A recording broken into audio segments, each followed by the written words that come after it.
Hello everyone, it's Scott, and welcome to today's March of the Machine spoilers for day 2 of spoiler season. But before we dig into the cards from today, a special thanks to Caffeinated Gamers for sponsoring our video, and remember to like and subscribe to get further content like this as we go through March of the Machine previews.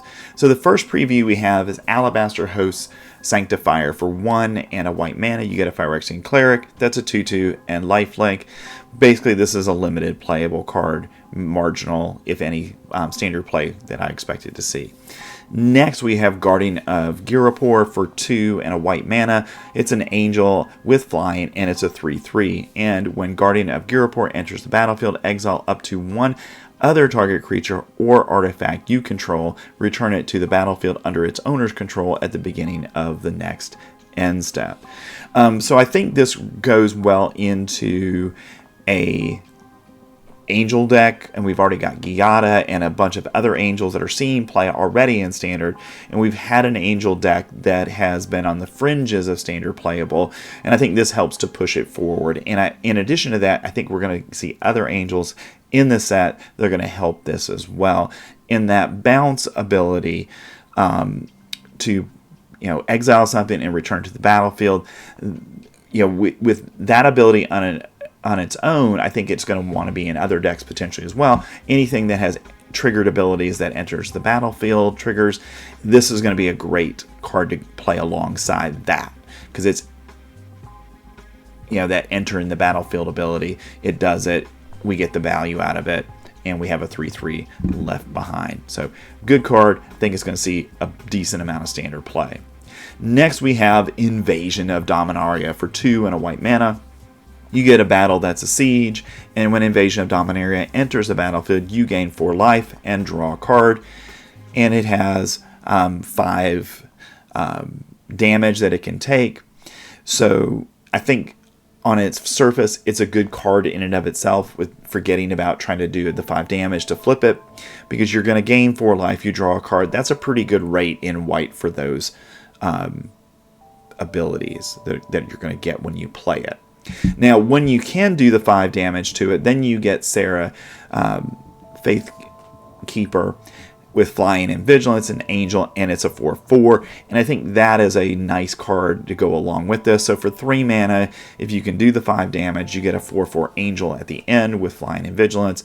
That is a great blocker and obviously attacker in the mid to late game for you. So I think this is going to see play. Not exactly sure where yet, but I think it's certainly a card that we'll see play in standard. Next, we have Zhalfirin Lancer for 2 and a white mana. You get a human knight. That's a 3/3. And whenever another knight enters the battlefield under your control, Zhalfirin Lancer gets +1/+1 and gains vigilance until end of turn. Certainly in limited, this is going to be a really good card to play. If you see it in your limited options, definitely one you want to take. And also with that, if we get a knight tribal deck, and we've had those before, and we've already gotten a few knights from March of the Machine. So if we do see a knight deck form, I think this is a great piece to put in that, because of that pump ability that it gets, that boost every time another knight enters the battlefield. All right, and now we've got our first blue card, Chrome Host Seed Shark. For 2 and a blue mana, you get a Phyrexian Shark. That's a 2/4 with flying. And it comes with a powerful ability. And this might be the best card of the day because of the ability. So whenever you cast a non-creature spell, incubate X, where X is that spell's mana value. So in Izzet spells deck, or any kind of Orzhov control kind of deck where you've got larger spells, you play those things, you play your planeswalkers, you play your battles, and what you end up with is a field full of incubators that you can pay the 2 mana for, and then you all of a sudden are going to have a large fighting force that could be very strong to defeat your opponent. And I think that ability in and of itself makes this a playable card in standard, and I think we'll see people trying to build around it for sure.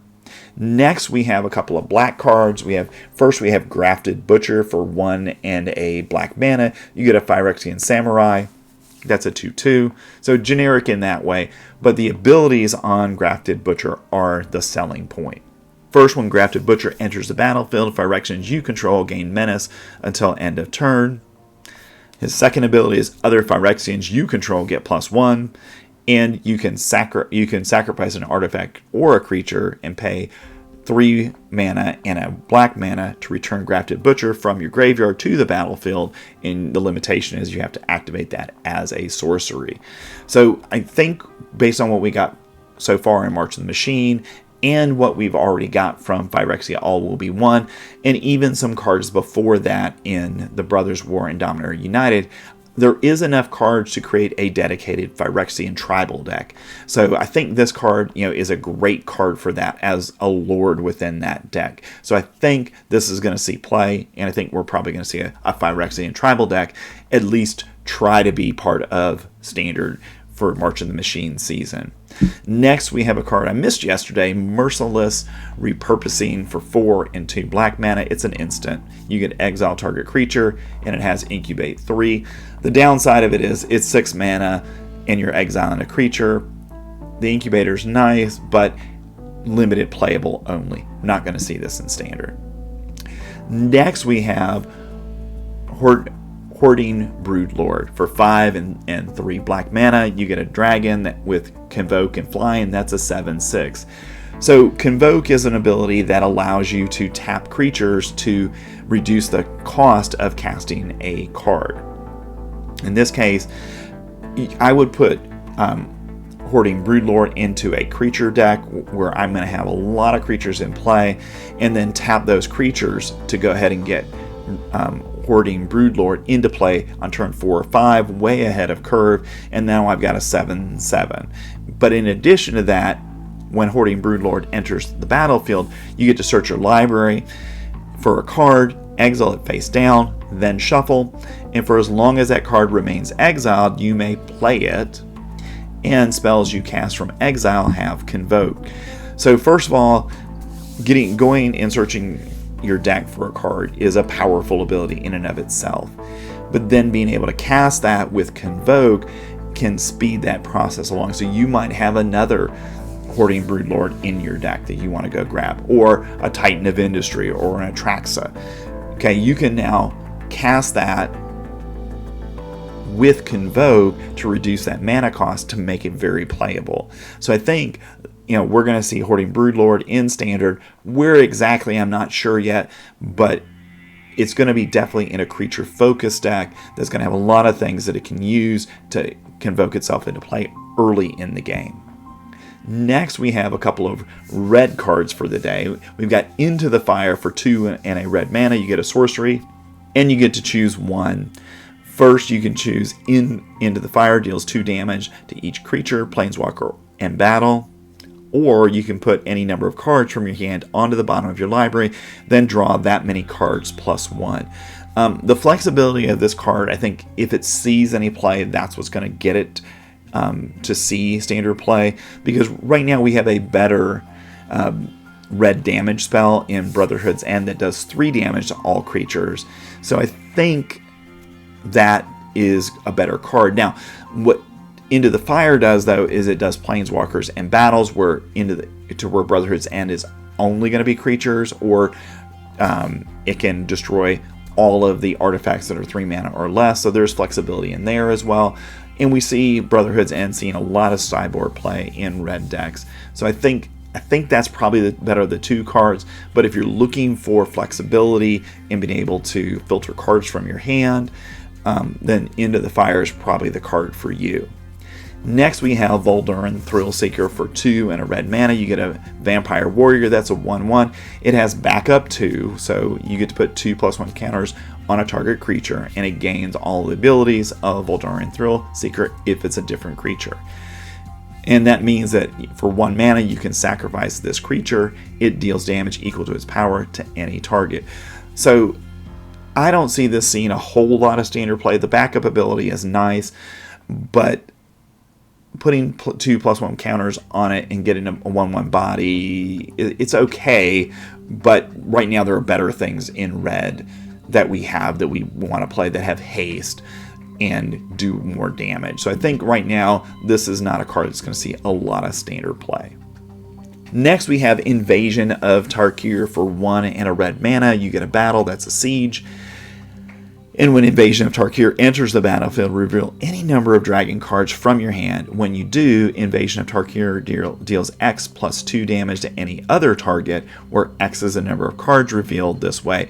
So what Invasion of Tarkir basically is with that enter the battlefield trigger is it's a shock or a play with fire if you don't have any dragons in your hand. If you have dragons in your hand, then you can then increase the ability 1, 2, 3, whatever number of dragons you have in your hand. So this could be a spell you play early in the game, maybe removing an opponent's creature that could be troublesome, or you play in the late game when you got some dragons in your hands that could actually kill something, possibly even if you got 3 in your hand plus the 2, you can even kill a Sheoldred. But I think it does have a place in Standard, because that in this side of the card is fine. Now, what makes it good is if you can do the 5 damage to it, then you get Defiant Thundermaw, which is a flying and trampling dragon. That's a 4/4. And whenever a dragon you control attacks, it deals 2 damage to any target. And I think this is what this, for me, sells me on the card. When you get this side of it, you're immediately getting value in a dragon deck. So I think it's going to see it play across formats. Certainly, I would play it in Limited, but you're going to see it in Commander play. You'll see it in Standard, because we've got a lot of dragons already in Standard, and we're moving towards a dragon deck. And I think this is just another good card to add into that to make that deck a little bit more playable. Next, in green, we have Ravenous Sailback for 4 and a green mana. You get a 3/4 dinosaur, and when Ravenous Sailback enters the battlefield, you get to choose 1. Ravenous Sailback gains haste until the end of the turn, or destroy target artifact or enchantment. We've got similar cards in Standard for less mana that maybe don't have the haste ability, but destroy an artifact or an enchantment. So I think this is basically a limited card for us. Next, we have Streetwise Negotiator for 1 and a green mana. You get a Cat Citizen. That's a 0/2. It has backup 1. Again, it gets a creature a +1/+1 counter, and it gains its abilities. And that means this creature assigns combat damage equal to its toughness rather than its power. So in a deck that toughness matters, this might have a place. But I think right now, based on what I'm seeing in Standard, it's probably just a limited card. Next, we have Invasion of Tolvata for 3 and a white and a black mana. You get a battle, that's a siege. And when Invasion of Tolvata enters the battlefield, return target non-battle permanent card from your graveyard to the battlefield. So you can't return a battle, but you can return something else. So we've got a lot of good reanimation targets in Standard right now. Obviously, Atraxa being the most attractive of those right now. So I think this side of the card is good for that. So this would be something certainly a reanimator deck would want to consider. And then if you can defeat the battle, do the 5 damage, then you get the Broken Sky. That's an enchantment. And creature tokens you control get +1 and have lifelink.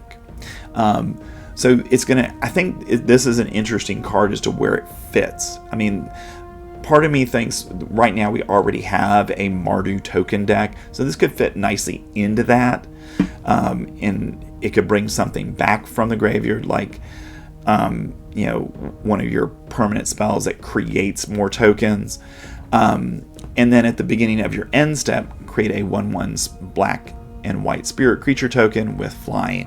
And I think that ability that every turn it's generating value makes it very, very playable. I mean, think about Wedding Announcement.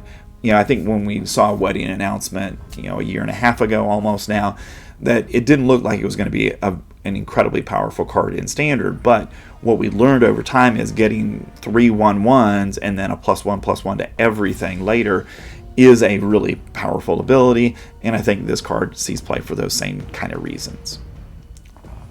Next, we have our first partnership or team up of the day with Baral and Kari Zev for 1, a blue and a red. You get the legendary creature that's a human. It's a 2/4. It has first strike and menace, so good abilities.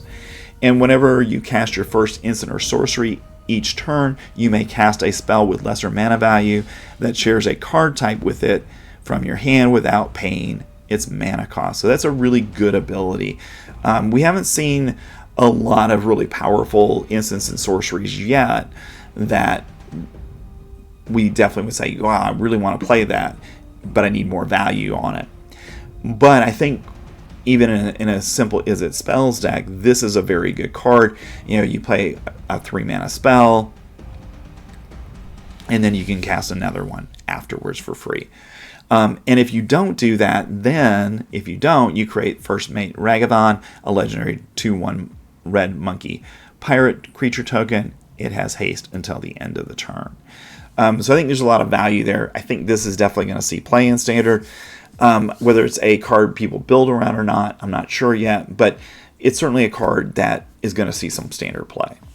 All right, next we have Joyful Storm Sculptor for 3, a blue and a red. We get a human shaman, that's a 2/3.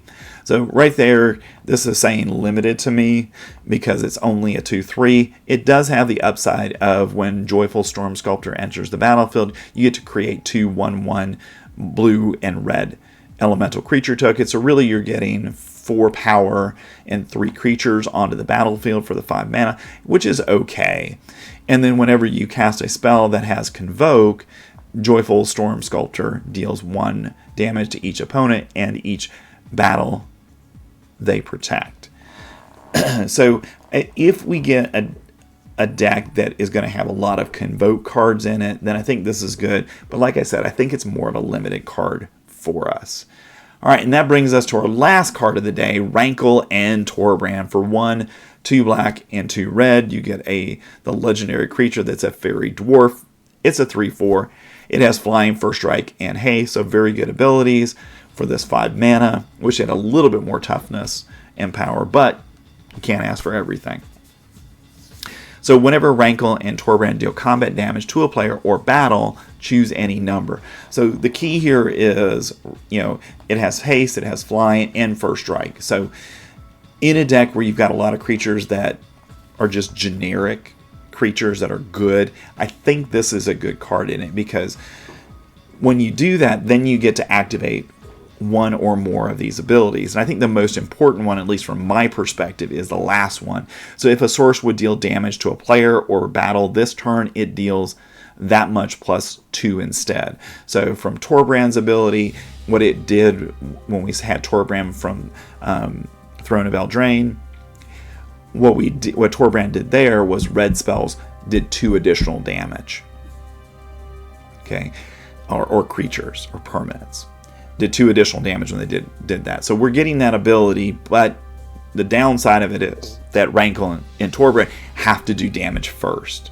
So it'll be interesting to see where we go with that. But I think there's a decent Rakdos deck that this fits well into, and potentially even in a Grixis deck, because that ability to cause that extra damage is very powerful. And because of that, I think it's going to see some play in Standard. Now, its other 2 abilities, each player creates a creature token, or a treasure token, or each player sacrifices a creature. I think those are fine abilities as well. And if you remember back to Rankle from Throne of Eldraine, it had that option of forcing an opponent and yourself to sacrifice a creature. And I think that ability was an effective ability in Standard. So I think that helps to make this Standard playable. All right, that's our look at the spoilers from today from March of the Machines.